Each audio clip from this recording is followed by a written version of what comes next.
মিষ্টিসা বিবিঙ্কা, শোলা গ্রেতা, এই সাফু আসলে প্রজ্ঞা সুন্দরী দেবী এমন নানা কঠিন জটিল রান্না রেখে গেছেন তার বইতে। তবে এই বাগদা চিংড়ি ভাতের মতো একদম সোজা আর সাদামাটা রান্নাতেই বেরিয়ে আসে তার রান্নার আসল মুনশিয়ানা।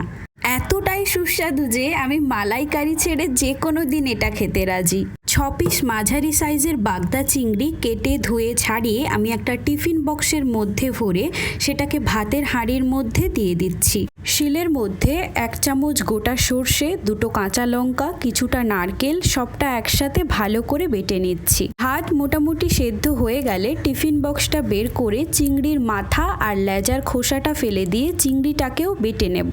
বাটা মশলা, নুন আর বেশি করে সর্ষের তেল দিয়ে সবটা মেখে নিলেই তৈরি। গরম ভাতে একটু লেবু ছড়িয়ে এটা খাওয়ার পর একটাই কথা বলবেন, আহা! ভালো খান, ভালো থাকুন, টাটা।